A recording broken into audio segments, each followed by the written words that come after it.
Hi, hello, Memorii here. Kokomi sucks.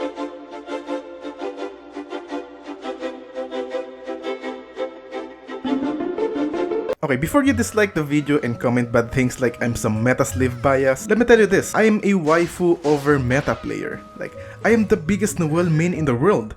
I'm maining a character that is barely on top of tier lists of the so-called content creators.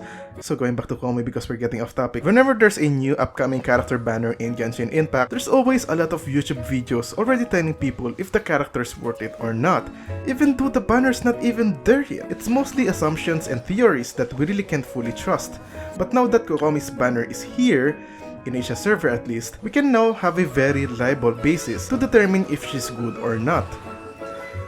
And oh boy, she's not good. The first good thing about her is that she scales with HP, which means that if you have garbage HP artifacts, which we always get in this lovely gacha game, she will highly benefit from using those kinds of artifacts. But the first bad thing about her though is that she scales with HP, and there's barely any players that have HP artifacts because most of the time it's being used as a fodder to enhance better artifacts. And here's another bad thing about her is that she is split scaling. If you check her burst damage scaling, you'll see that all damage scales with HP, but if you check her skill damage, for some reason, it scales with attack. Like, what? If you're planning on making her full HP, you still won't get the maximum damage output from her. Why? She doesn't even crit miHoYo.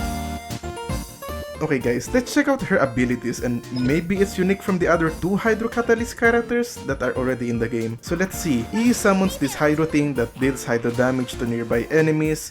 This ability heals her and using this skill will apply with status to her. Delve into destiny.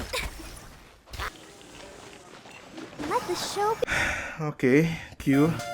Casting Q deals Hydro damage to surrounding enemies, and when she attacks opponents, all party members heal based on her max HP. Decided by destiny.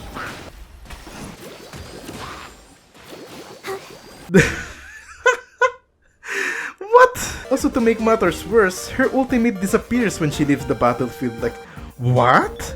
Why miHoYo? Even Noelle, a 4-star character, when she uses ult and I switch her out and back in, her Q is still active. But for a 5-star? A 5-star by the way, it's gone! What? She doesn't even crit by the way!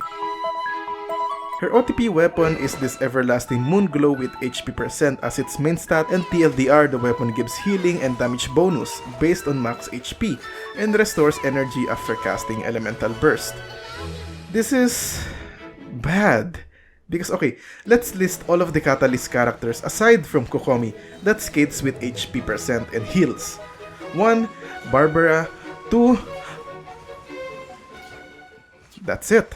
Only these two characters can fully benefit from this 5-star weapon, so if you're rolling in the weapon banner just for the Primula Jade Cutter, good luck winning the 50-50 because if you don't, you'll get stuck with a weapon that is only good for 2 characters. Wow! So miHoYo already know that there will be a lot of players that will skip Kokomi's banner. So what they did is make the 4 stars in her banner as good as possible. Especially Xingqiu, like I might actually roll in this banner just to get him. But then I saw Paimon's bargains and I saw Xingqiu is also there. So like, I'm just gonna buy Xingqiu cons here rather than lose the 50-50 and get Kokomi, you know?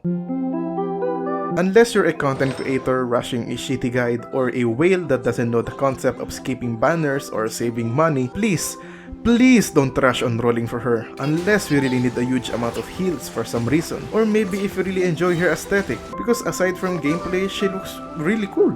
Her E looks really nice and her ult gives her this hydro robe of some kind, and not to mention she can walk on the water for a whopping 10 seconds! Whoa!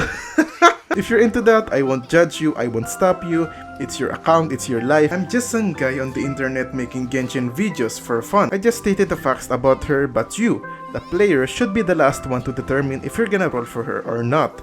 We have less than 21 days to think about this, so in this time window, think if you really want her. Especially because Primogems are hard to get nowadays. And not to mention, have you seen the anniversary rewards? It's so bad! Please miHoYo, we need more than 100 pieces of Primogems for the anniversary of, if not, the most successful game of 2020. Bruh! Roll for Kokomi if for some reason you don't have Barbara or hate using Barbara, like you have some kind of vendetta with her. Okay, to be serious, she's not all that bad, guys. She just looks bad because on the current state of the game and on how PvE is constructed, healing is barely needed. Especially on the Spiral Abyss, most of the game's gameplay is time trials. So instead of getting as much heal and shield, players are forced to get as much offensive power as much as possible to get all of the endgame rewards. But recently, Genshin actually just made an action to this issue by implementing Corrosion on the floor 11 of the Abyss, which is still time trial, but it's a first step, you know? Maybe in the future we will have more content similar to Corrosion Status and players will end up actually needing Kokomi in their party. Oh god, she really needs a lot of buffs.